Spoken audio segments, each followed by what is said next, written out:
Boa noite a todos. Sejam todos bem-vindos. Nós estamos aqui essa noite para testemunhar este momento lindo, né? Este momento de muita alegria na vida de Tiago e de Thaís. Eu gostaria de saudar a presença de todos. A gente sabe que num momento como este, os corações estão aí pulando, né, no nosso peito. Bom,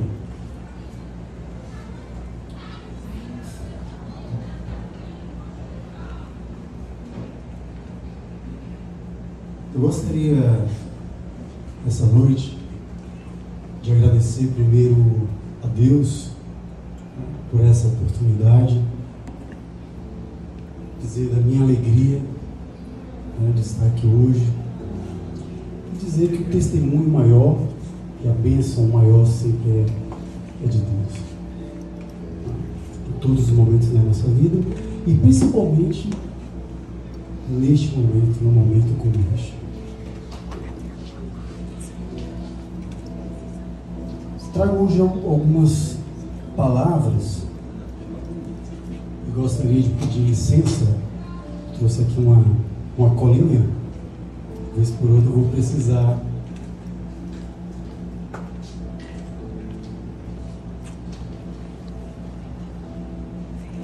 Que essas palavras, Tiago e Thaís, sejam mais do que palavras, sejam mais do que nossas palavras, sejam verdadeiras, que sejam aquilo que Deus gostaria de dizer para nós.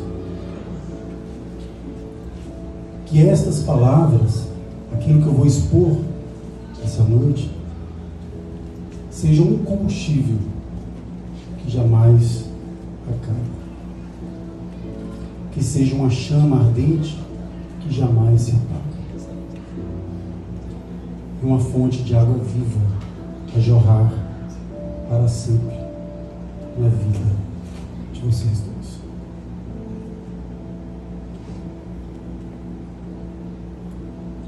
Bom, primeiro eu gostaria de pedir perdão, porque eu não sou expert no assunto, mas eu tenho, desde quando eu recebi o convite de Tiago e Thaís, tenho pedido a Deus, tenho orado bastante para que eu pudesse estar aqui hoje trazendo a mensagem por intuição, por inspiração, que o nosso Pai maior gostaria de trazer para vocês. Que eu seja um instrumento.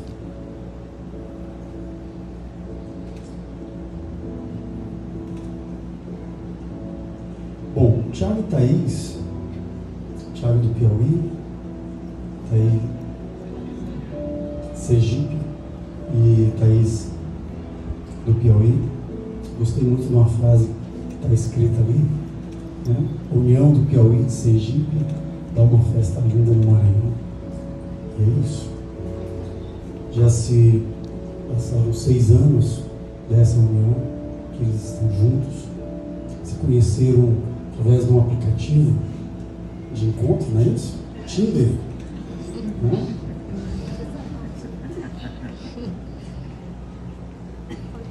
E que se uniram através do momento que entenderam que tinham os mesmos propósitos de vida. E que hoje, uma confissão que Tiago fez para mim, está se concretizando uma promessa que ele fez a Deus. Eu quero iniciar com Mateus 19, que diz: assim eles já não são dois, assim uma só carne. Portanto, o que Deus uniu, ninguém separa. E é através da comunhão dos corpos que obtém-se o dom da cocriação. E no fruto o que é espiritual. Não separe, pois, o que Deus uniu. Mas o que Deus uniu?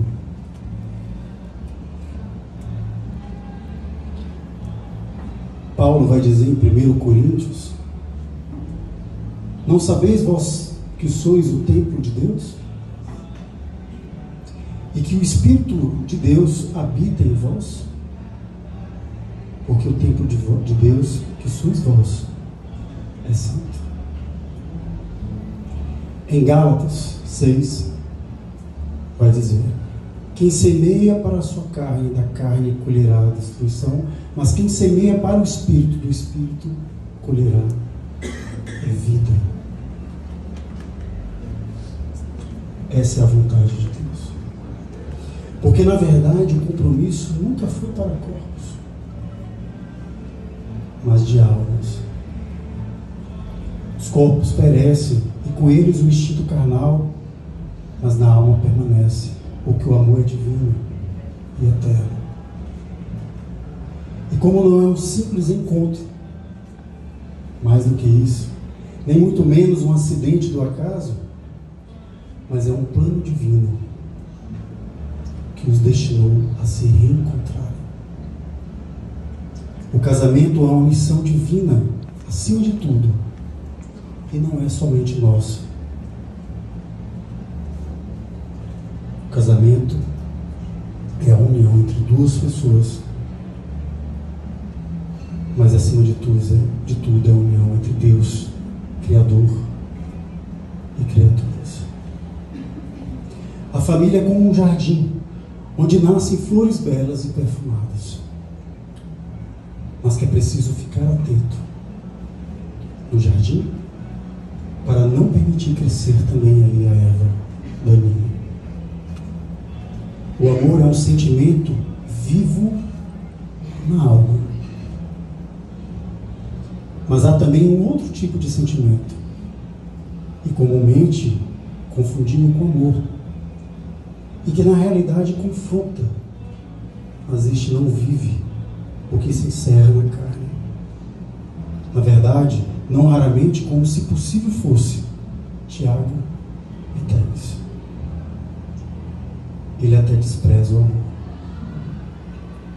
Deus não enviou o Cristo ao mundo por causa de um sentimento instintivo. Faço minhas palavras do Cristo, ouçam aqueles que têm ouvido de ouvir. E é preciso separar aquilo que encontra bases na natureza animal com finalidades reprodutivas para a perpetuação das espécies e que também serve a Deus, mas que por vezes o homem macula na sua finalidade em detrimento daquilo que é espiritual. É tomar cuidado com o perigo e jamais confundamos com o verdadeiro amor. E nisto temos presenciado o que deveria proporcionar felicidade, transformar-se em um fardo demais, pesado demais, para se suportar, mesmo a dois. Porque o mundo acostumou-se a ver e sentir o mundo da cintura para baixo, esquecendo-se que o coração puro e verdadeiro é repositório do amor puro e verdadeiro. A família é um micromundo e também um microministério. E tudo isso é assim para servir a Deus, os propósitos de Deus. A família é fonte eterna de esperança e labor, e é na construção de um lar onde se faz a separação do menino que se torna homem. É o lar mais do que cimento e tijolos. Assim também é o corpo na comunhão entre duas criaturas, porque pois o corpo é o templo do Santo Espírito, disse Paulo, e no santuário da sociedade, onde nasce e de lá se expande o resumo da lei para a lei maior de amor. E é então quando se eterniza o sentimento maior. Deus não permite este reencontro por causa de um sentimento fugidio e banal. E é assim, é chegado o momento de quebrar estes grilhões. Porque o matrimônio somente se sustenta na companhia de Deus. É importante que nós entendamos isso. Ouvimos sempre que o casamento não é um mar de rosas. No entanto, a rosa é a mais bela e perfumada das flores. E tem espinhos. E assim, quando presenteamos alguém com uma rosa, logo tratamos de lhe arrancar os espinhos. O casamento não é um problema nem um fardo. O casamento se torna assim quando não permitimos o divino jardineiro cultivá-lo. O matrimônio é uma seara criada pelo amor de Deus. É sobre gratidão, mas o ingrato reclama, se queixa, se vitimiza e não vê outra coisa senão dificuldades e espinhos. Nenhum casamento e nenhuma família é igual. Cada matrimônio é uma história escolhida por Deus. E quem disse que deveria ser igual? Amar é servir a Deus, sim, e isso deveria ser comum a todos. A vida é feita de etapas e níveis. E no matrimônio recebemos a oportunidade de viver a etapa da graça, na medida certa do dom de Cristo. Porque é necessário receber o que é belo para vivê-lo. E uma vida em família onde a régua respira a graça do Santo Espírito não é só uma família. Não é só uma família, mas uma fortaleza de esperança, fé e amor. E é nessa experiência no amor de Deus que também cumprimos o resumo da lei, do mandamento maior, porque amar ao próximo é também entregar-se em sacrifício de si mesmo pela felicidade de ambos. Com humildade, Mateus 18 disse Jesus que deveríamos mudar a direção de nossas vidas e nos tornarmos humildes se quiséssemos acessar o céu. E estes são os maiores no reino de Deus. Ou seja, não cabe o orgulho. Orgulho antagoniza com humildade, que é a virtude maior. Respeitar e fazer a correção de si mesmo, pois é certo que as qualidades são o que são, mas precisamos permanecer vigilantes naquilo em que o inimigo espreita. E quando perdoamos e somos tolerantes e vemos no outro que precisa ser corrigido em nós, Deus se torna galardoador pelo nosso lado. É mérito. O Cristo disse: toda a lei depende de amar a Deus e amar ao próximo como a si mesmo. E quem não quer ser feliz? Todos nós queremos ser felizes. Todos nós buscamos isso. Assim, o egoísmo também não cabe no matrimônio. Em 1 João, está lá: Deus é amor. Quantos casamentos terminam no ressentimento, na mágoa, na inimizade, no ódio e na vingança?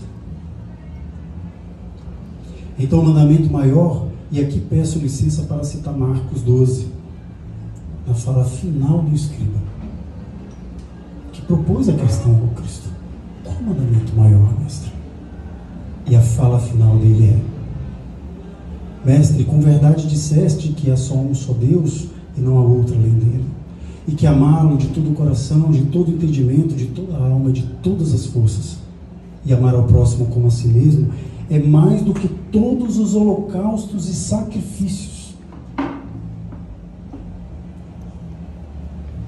E Jesus disse: não estás longe do reino de Deus, porque é verdadeiramente um sacrifício muito grande nós transformarmos em nós mesmos pelo amor de Deus, perdoar, ter paciência, praticar a calma. O silêncio muitas vezes fala muito mais, mas ter pressa sempre em resolver.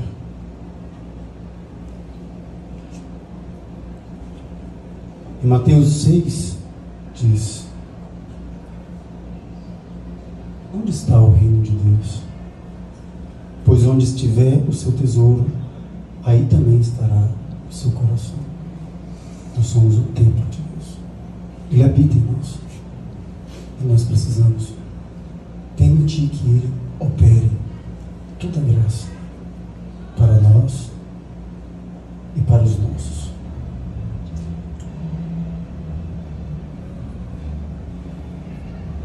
Essa é a experiência de amar a si mesmo e ao próximo, porque assim agradamos ao amor de Deus, algo que transcende e nos retira desse mundo e nos coloca acima dele, onde nenhum golpe de qualquer sombra consiga nos abater o amor verdadeiro. Importante nós lembrarmos que o primeiro milagre atribuído ao Cristo aconteceu, está lá registrado em João 12, nas bodas de Caná, na Galileia. Isso não foi por acaso. Foi no matrimônio, foi no casamento. Primeiro milagre. Isso não foi por acaso. Deus não permitiu isso ao acaso. E Ele transforma a água em vinho. E aí nós podemos fazer um paralelo com a história de Saulo de Tarso. Saulo era água, mas Paulo era o vinho. E ele vai dizer em 1 Coríntios: quando eu era menino, falava como menino, sentia como menino, discorria como menino, mas logo que cheguei a ser homem, acabei com as coisas de menino. É assim também no matrimônio. Daqui a pouco não seremos mais meninos. Silenciar quando aquilo que não for de Deus vir ao coração. Esse é um grande conselho. E dialogar o mais breve possível, e jamais ignorar a presença do inimigo. Jamais ignorar que para o inimigo temos apenas um, que não são os sogros, que não são os pais, que não são os filhos, que não são ambos.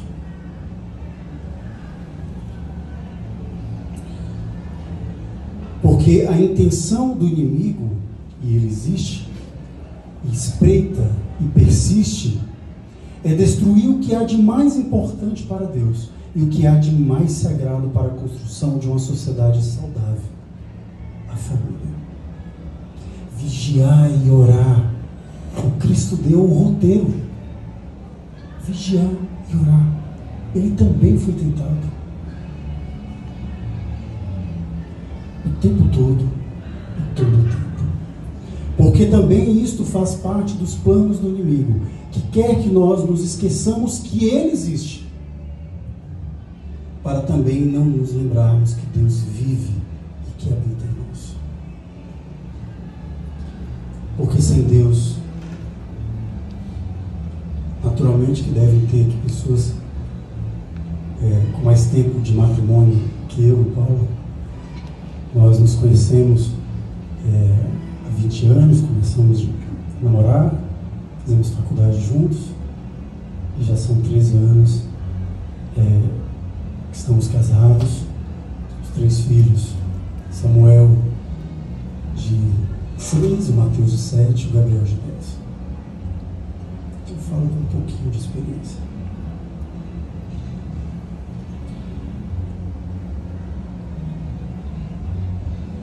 Porque sem Deus, Tiago e 3, ouçam o que eu vou falar. Qual balança, essa sem Deus, qual balança existiria para nossas consequências? Qual balança? Se o Cristo não é a bússola, então onde é o norte? Quem é capaz, na história da humanidade, de substituir como norte e como bússola? O homem é suficientemente insuficiente. A história mostra isso. Em Lucas 12, mais é a vida do que o sustento, e o corpo mais do que as vestes. A vida é espírito, e o corpo, o templo do Santo Espírito. Nunca foi físico, sempre foi de alma. Jesus disse: enquanto estou no mundo, sou a luz do mundo. Cristo sagrou o matrimônio nas bodas de Caná. Ele esteve lá. Será que nós conseguimos entender a dimensão de que o Cristo esteve aqui só há 2000 anos? Esteve aqui entre nós. O Cristo esteve lá nas bodas de Caná. E está aqui hoje também, agora, para sagrar esse matrimônio e a vida de vocês. Creiam nisso. E para finalizar, uma afirmação de fé minha. Eu verdadeiramente creio nisso. Eu creio que existe um só guia. O mundo vai nos apresentar outros. Eu creio verdadeiramente que existe um manual. Mas outros vão surgir. O mundo faz isso. E existe apenas um dom. O guia é Jesus, o manual, a boa nova, o evangelho e o dom de Cristo. Bom, são essas palavras que eu gostaria de trazer para vocês nessa noite. Espero que elas sejam uma semente no coração de todos nós e que ela cresça e tome corpo e dê frutos para Deus. Bom, gente, então, finalizando, gostaria agora de, para a gente concretizar este momento, pedir que entre as alianças.